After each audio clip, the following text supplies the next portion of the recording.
Hello बच्चों, आप लोगों का बीके ठाकुर क्लासेस में स्वागत है। तो क्लास 10 आज हम लोग अनुवाद पढ़ेंगे।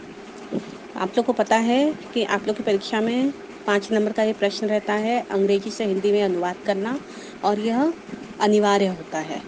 अगर आप नहीं करेंगे तो आपको एक भी नंबर नहीं मिलेगा उसके लिए। देखिए, जैसा कि पुस्तक में लिखा है, अनुवाद एक कला है जिसके द्वारा किसी भाषा की रचना को दूसरी भाषा में इस प्रकार बदला जा सकता है कि उसमें मौलिकता का आनंद आए।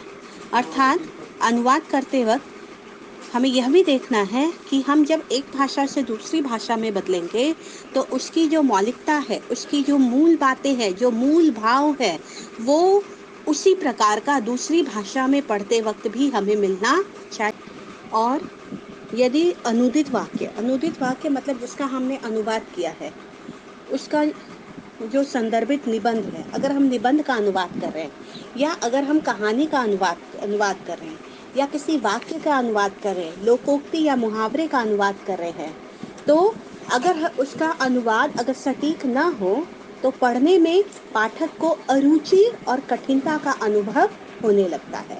मतलब पढ़ने वाले अर्थात पाठक के मन में वह रुचि उत्पन्न नहीं होती है जो उसको मूल भाषा में पढ़ने से प्राप्त होती है। इसलिए बताया गया है कि अनुवाद करते वक्त एक अनुवादक को निम्न बातों का ध्यान रखना चाहिए। पहला क्या है कि शब्दों का चुनाव उपयुक्त होना चाहिए। जब हम अनुवाद करेंगे तो किस शब्द के लिए हम दूसरी भाषा के किस शब्द का प्रयोग करेंगे वो हम पर निर्भर करता है, लेकिन वह चयन करते वक्त हमें यह देखना है कि वह शब्द बिल्कुल उपयुक्त होना चाहिए, क्योंकि हर भाषा में बहुत सारे समानार्थी शब्द या पर्यायवाची शब्द पाए जाते हैं। तो पर्यायवाची शब्द में हर शब्द का अर्थ एक होता है, लेकिन हर शब्द की अपनी एक महत्ता होती है। इसलिए किस शब्द का हम चुनाव करेंगे यह हमें ज्ञान होना चाहिए। दूसरा है कि वाक्य में कर्ता, कर्म, क्रिया आदि का जो क्रम होता है, जो सीक्वेंस होता है, तथा शब्दों का जो पारस्परिक संबंध होता है वह ठीक ठाक होना चाहिए।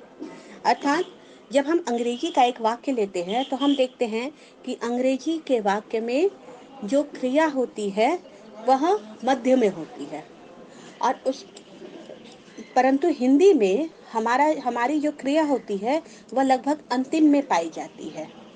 तो इस तरह से हमें क्रम का ज्ञान होना चाहिए। जिस भाषा में हम अनुवाद करेंगे उसके क्रम का ज्ञान हमें अवश्य होना चाहिए। तीसरा नियम है कि लोकोक्ति, मुहावरे और पारिभाषिक शब्दों का अनुवाद हमें शाब्दिक नहीं करना है बल्कि भावात्मक रूप से करना चाहिए। शाब्दिक अर्थात वर्ड टू वर्ड या शब्द से शब्द, जैसे इस का है, इस तरह का। अगला पॉइंट है कि अनुवाद करते समय हमें अपनी भाषा के केवल उन्हीं शब्दों को चुनना चाहिए जिनके अर्थ हम जानते हैं। ऐसे शब्दों का हमें चुनाव नहीं करना चाहिए जिनका अर्थ हमें नहीं पता हो।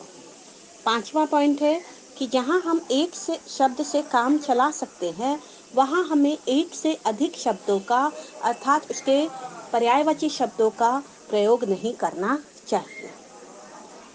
सातवां नंबर, अप्रसिद्ध शब्दों का प्रयोग उचित नहीं। अप्रसिद्ध मतलब जो शब्द प्रचलित ना हो, जिन शब्दों का ज्ञान ना हो, ऐसे शब्दों का हमें प्रयोग नहीं करना चाहिए। नेक्स्ट पॉइंट है कि गवारू मतलब गांव की और अश्लील जो गंदे शब्द होते हैं उनका हमें अनुवाद में प्रयोग नहीं करना चाहिए। अगला है कि विशेषण का प्रयोग विशेष्य के साथ, क्रिया विशेषण का प्रयोग क्रिया के साथ होना चाहिए। इसके अलावा कर्ता, क्रिया और कर्म के लिंग, उनकी वचन विभक्ति आदि का हमें ध्यान रखना चाहिए। तथा इसके अलावा सबसे महत्वपूर्ण बात यह है कि हमें व्याकरण के नियमों की उपेक्षा नहीं करनी चाहिए। हमें उस भाषा के जो व्याकरण के नियम हैं उनको अपनाना चाहिए, और तभी हमारा जो अनुवादित जो विषय है वह प्रभावपूर्ण हो सकेगी। और अंतिम और सबसे महत्वपूर्ण बात यह है कि अनुवाद करते समय हमें अनुवाद शब्दों का नहीं करना है। हमें अनुवाद करते समय जो हमारा अनुवाद होगा वह वाक्यों का होगा। हम शब्दों की जगह वाक्यों पर ध्यान देंगे, तभी हमारा जो अनुवाद होगा वह सटीक और प्रभावपूर्ण होगा।